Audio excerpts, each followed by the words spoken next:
इस वीडियो को लाइक करें, हमारे चैनल को सब्सक्राइब करें और बेल आइकन जरूर प्रेस करें हमारी न्यू वीडियो सबसे पहले देखने के लिए।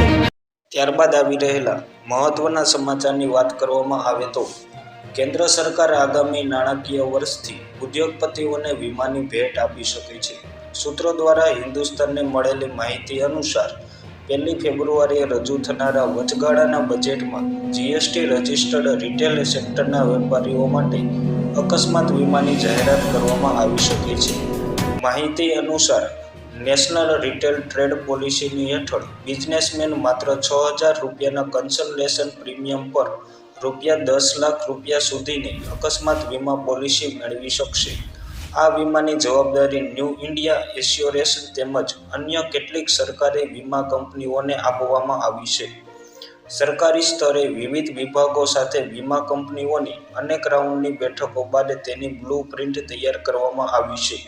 આ પોલિસીમાં વીમો નાના મોટા અકસ્માતો તેમજ વેપારીના મૃત્યુ પર લાગી શકે છે।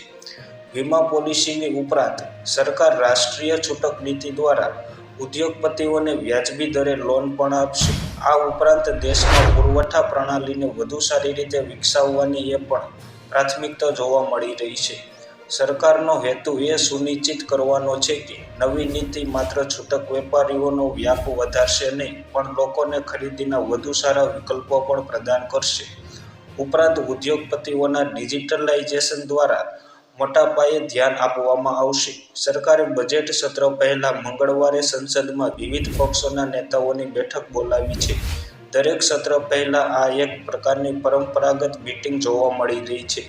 બેઠકમાં વિવિધ પક્ષોના નેતાઓએ તેઓ જે મુદ્દાઓ સંસદમાં ઉઠાવવા માંગે છે તે રજૂ કર્યા હતા અને સરકારે તેમને તેના એજન્ડા વિશે માહિતી પૂરી પાડી છે અને તેમનો સહયોગ માગે છે। લોકસભા ચૂંટણી પહેલા આ બજેટ સત્ર 31 જાન્યુઆરીએ શરૂ થશે અને 9 ફેબ્રુઆરીએ સમાપ્ત થશે। નાણામંત્રી નિર્મલા સીતારમણ લોકસભા ચૂંટણી પહેલા વચગાળાનું બજેટ રજૂ કરશે। ચૂંટણી બાદ નવી સરકાર સંપૂર્ણ બજેટ રજૂ કરશે અને સત્રની શરૂઆત રાષ્ટ્રપતિ દ્રૌપદી મુર્મુના સંબોધનથી થશે।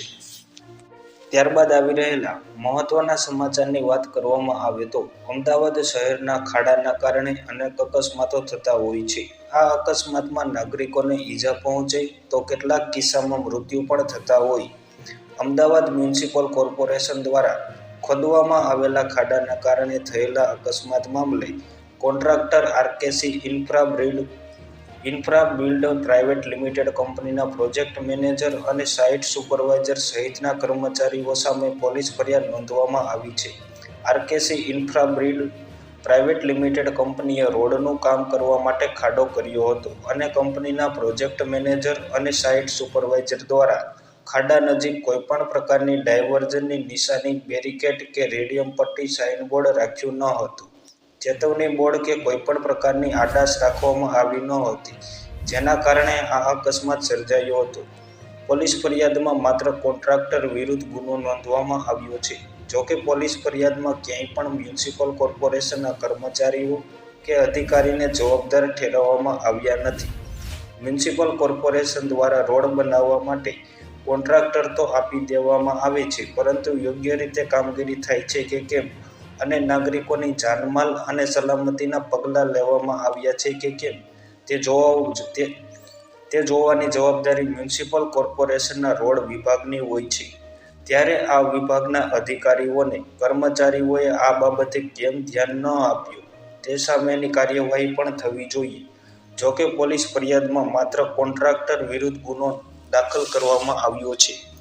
સોલા સાયન્સ સિટી રોડ પર આવેલા સુવર્ણધામ બંગલામાં રહેતા યોગેશ દેસાઈએ પોલીસ ફરિયાદ નોંધાવી છે કે 28 નવેમ્બર 2023ના રોજ બપોરના તેઓના ભાણી સાથે ગાડી લઈ નડિયાદ ખાતે લગ્ન પ્રસંગમાં ગયા હતા। લગ્ન પ્રસંગ પૂર્ણ કરી રાત્રે 9:45 વાગ્યાની આસપાસ નડિયાદથી પરત આવતા હતા અને ગાડીમાં તેમના બનેવી દક્ષેશ શાહ બેઠા હતા। 11:15 વાગ્યાની આસપાસ સરખેજ મકરપરા પોલીસ હેડક્વાર્ટર પાસેથી પસાર થતા હતા, ત્યારે 4 રસ્તા પાસે અંધારું હતું અને ત્યાં ગાડી ધીરે કરી તે વખતે રોડ પર એક મોટો ખાડો ખોદેલો હતો, જે ખાડામાં કાર પડી ગઈ હતી અને અકસ્માત સર્જાયો હતો। તો આ સંપૂર્ણ સમાચાર વિશે તમારું શું કહેવું છે તે અમને કોમેન્ટ બોક્સની અંદર કોમેન્ટ કરીને જરૂરથી જણાવો. ધન્યવાદ મિત્રો.